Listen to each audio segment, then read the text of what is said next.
আসসালামু আলাইকুম, কেমন আছেন সবাই? আশা করি সবাই ভালো আছেন। আলহামদুলিল্লাহ, আল্লাহর রহমতে আমিও খুব ভালো আছি।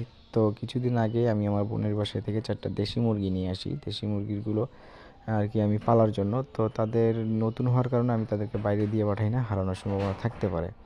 আর এই হচ্ছে আমার রাজহাঁসের বাচ্চা, যা কিছুদিন আগে আমি ৩টা রাজহাঁসের বাচ্চা ১২০০ টাকা দিয়ে কিনে নিয়ে আসি বলতে এখানে এক ভাই আসছিল, মানে আমি বলছিলাম তাদেরকে আনার জন্য, তারা ১০ পিস বাচ্চা নিয়ে এসেছিলো।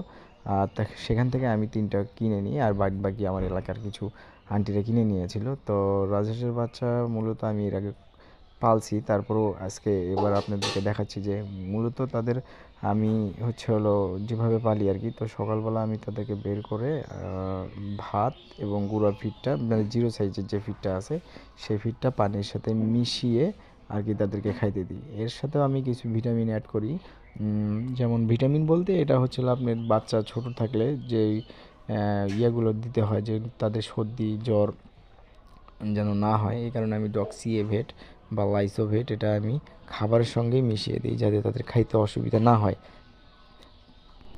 আর এমনিতেই আপনারা হাঁসকে যা দিবেন তাই খেয়ে থাকে। আর যেহেতু আমি এই হাঁসের বাচ্চাগুলোকে নতুন পালতেছি না, এর আগেও আমি পালছি, তো আমার সমস্যা হওয়ার কথা না। আপনারা রাজহাঁসের বাচ্চা দ্রুত বাড়াতে চাইলে জিরো ফিডটা ভাতের সাথে মিশিয়ে খাওয়াবেন।